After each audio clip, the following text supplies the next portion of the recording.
বারাণসী। বাবা কাশী বিশ্বনাথের টানে বাঙালি তথা দেশ বিদেশের প্রচুর পর্যটক এই বারাণসীতে বেড়াতে আসেন। তাছাড়াও একদিনের সাইট সিনে রয়েছে সারনাথ, রামনগর ফোর্ট, নমঘাট, তুলসী মানস মন্দির, শঙ্করমোচন মন্দির সহ আরও অনেক দর্শনীয় স্থান, যা আমি আগের পর্বে শেয়ার করেছিলাম। লিঙ্ক ওপরের আই বাটন এবং নিচের ডেসক্রিপশন বক্সে দিয়ে রাখলাম, আপনারা চাইলে দেখে নিতে পারেন। আজ এই পর্বে থাকছে কাশী বিশ্বনাথ মন্দিরের পুজোর নিয়মাবলী এবং কালভৈরব মন্দির দর্শন।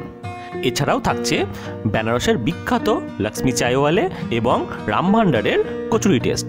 এছাড়া বেনারসের অলিগুলিতে ঘুরে বেড়ানো, পিওর বেনারসি শাড়ির দোকানের সন্ধান, বিকেলে গঙ্গাবক্ষে নৌকা বিহারের সঙ্গেই থাকছে সন্ধ্যের গঙ্গা আরতি ও সাথে কাশী চাট ভান্ডারের চাট খাওয়ার অভিজ্ঞতা।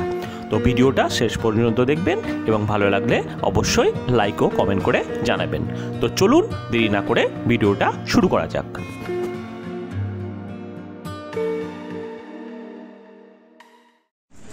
সুপ্রভাত, গুড মর্নিং, শুভ সকাল।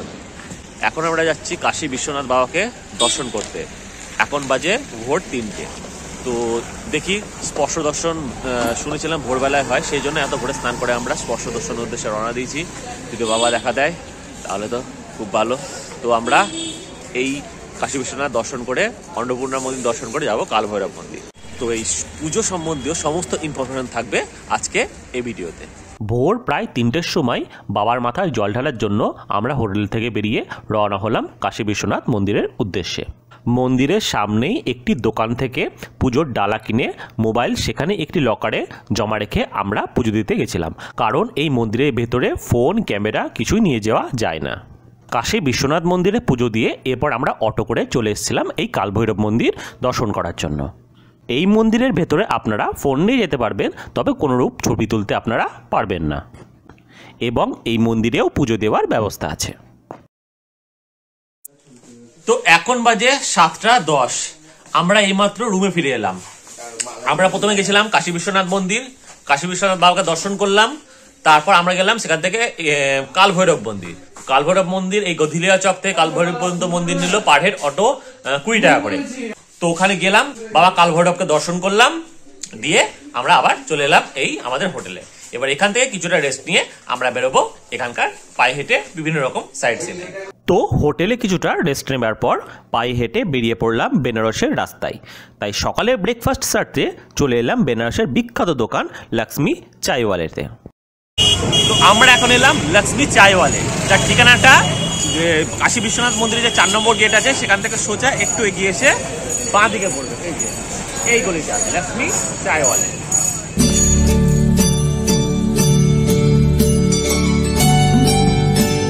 তো এখান থেকে আমরা খেয়ে নিলাম গরম গরম একটি স্পেশাল চা এবং 1 প্লেট হোয়াইট ওয়াটার টোস্ট।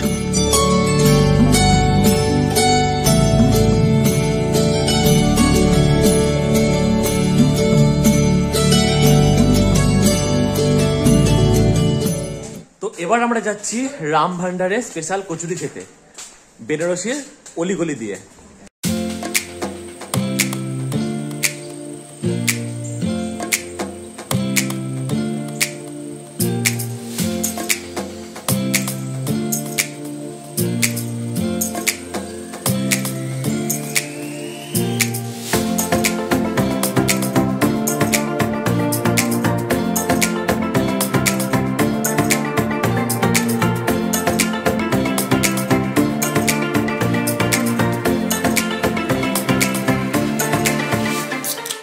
বেনারসের অলিগলিতে গেলাম কচুরি খেতে, 3 কিলোমিটার হাঁটলাম।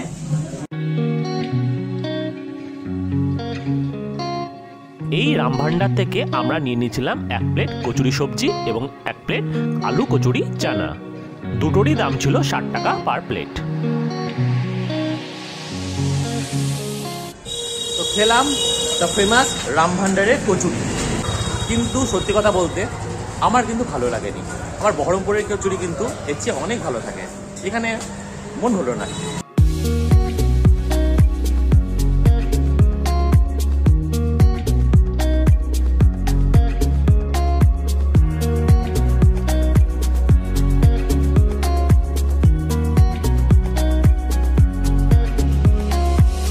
রামভান্ডার থেকে আমরা পায়ে হেঁটে চলে এলাম মণিকর্ণিকা ঘাট।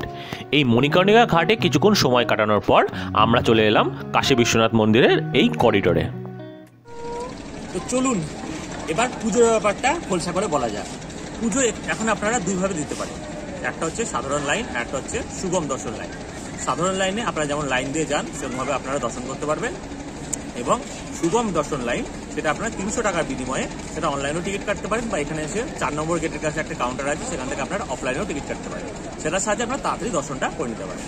কিন্তু যদি আপনারা স্পর্শ দর্শন করতে চান তাহলে কিন্তু ভোর 4টে থেকে 5টার মধ্যে আপনাকে কিন্তু সেটা করতে হবে, অর্থাৎ বাবার গায়ে হাত দিয়ে মালা পরিয়ে মাথায় জল দিয়ে আপনারা কিন্তু এইভাবে পুজো করতে পারেন।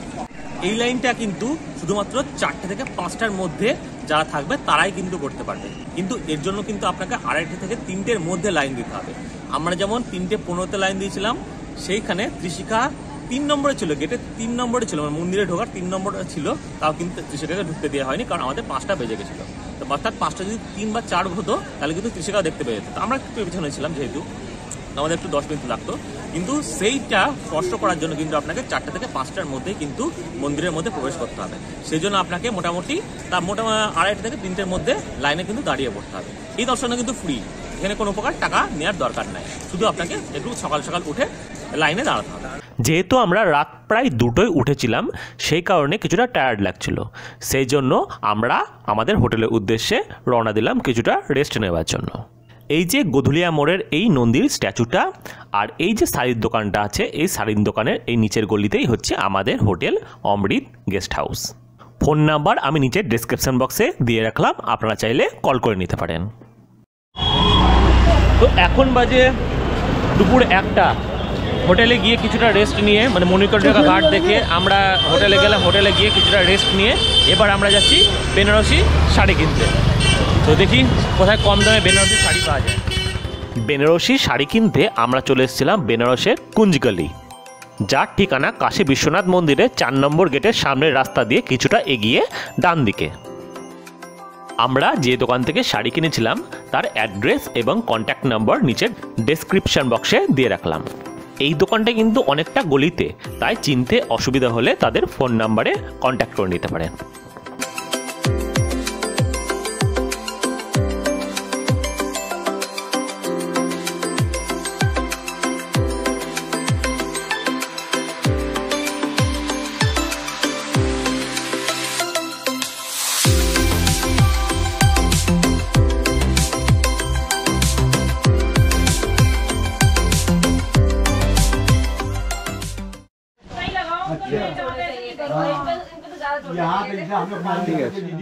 ঠিক আছে, এই কালারের অন্য একটা শাড়ি আছে না?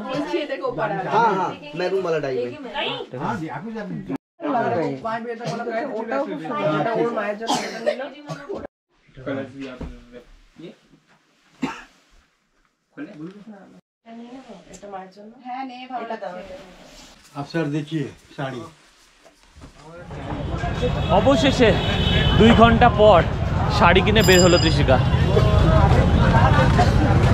15 আর 5 20 22,000 টাকা শাড়ি কিনলো। শাড়ি কিনে আমরা সোজা চলে এলাম মণিকর্ণিকা ঘাটে। এখান থেকে একটি নৌকা ভাড়া করে বিকেলটা আমরা সুন্দর এই গঙ্গায় ঘুরে বেড়ালাম। নৌকা ভাড়া পড়েছিল 1400 টাকা। তো আমরা নিয়ে নিয়েছি একটা বোট এই গঙ্গায় নৌকা বিহার করবার জন্য। চারদিকে সিগেল, কত সিগেল। এই বোটটা নিয়েছে আমাদের কাছ থেকে পার হেড 200 টাকা করে, মানে 7 জনে 1400 টাকা।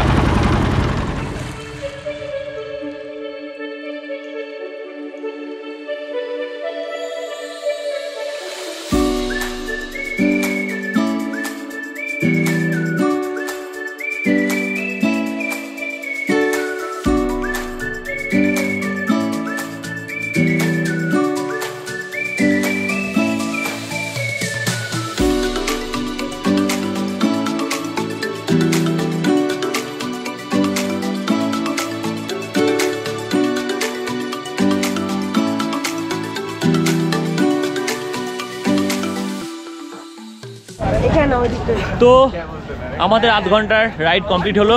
এবার আমরা যাব দশাশ্বমেধ ঘাটে গঙ্গা আরতি দেখতে। মণিকর্ণিকা ঘাট থেকে দশাশ্বমেধ ঘাট পর্যন্ত খুব সুন্দর এরকম রাস্তা করা আছে, আপনারা খুব সহজেই দশাশ্বমেধ ঘাট পৌঁছে যেতে পারবেন।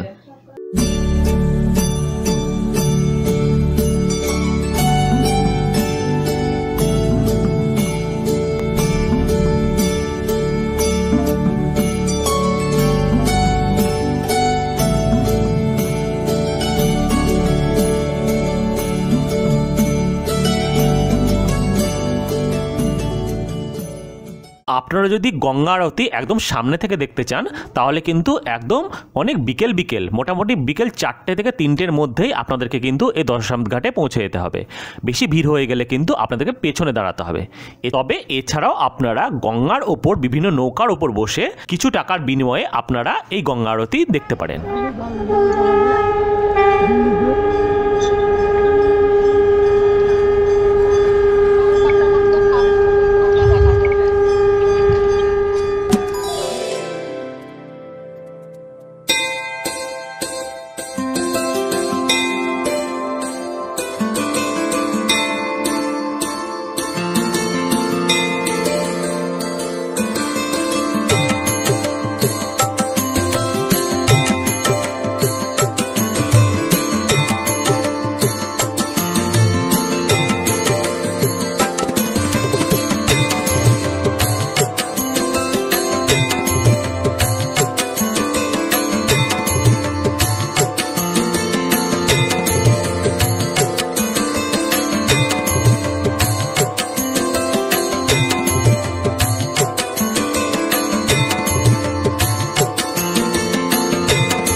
গঙ্গা আরতি দেখার পর আমরা এবার চলে এলাম কাশী চাট ভান্ডারে চাট খাওয়ার জন্য।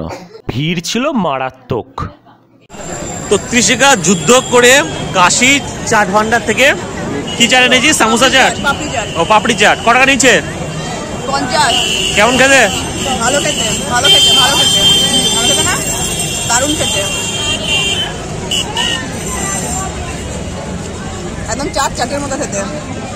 এরপর এই গোবিন্দ লস্যি ভান্ডার থেকে খেয়ে নিলাম 50 টাকা দিয়ে রাবড়ি ও 50 টাকা দিয়ে মালাইও। দারুণ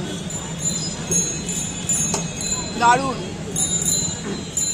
অবশেষে এলাম আমাদের হোটেলের রুমে। এখন বাজে 9:15। এবার আমাদের ট্রেন আছে রাত 1টায়, সেই জন্য বললাম 11টার সময় আমাদেরকে বেরিয়ে যেতে হবে। তো আমরা এবার করব গুছান গাছান, মানে ঘরের যা অবস্থা মনে হচ্ছে একটা ছোটখাটো ডাস্টবিন হয়ে গেছে। এবার গুছারিয়ে গাছে আমরা রওনা দেবো এবার স্টেশনের উদ্দেশ্যে। ঘরটার কি অবস্থা দেখাচ্ছি। এই যে ঘরের অবস্থা,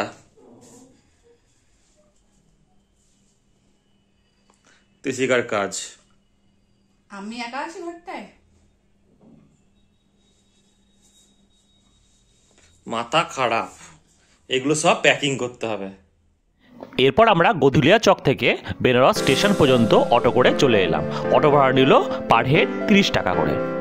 তো আমরা এরপর 22324 শব্দবেদী এক্সপ্রেস ধরে আমরা বাড়ির পথে রওনা দিয়েছিলাম।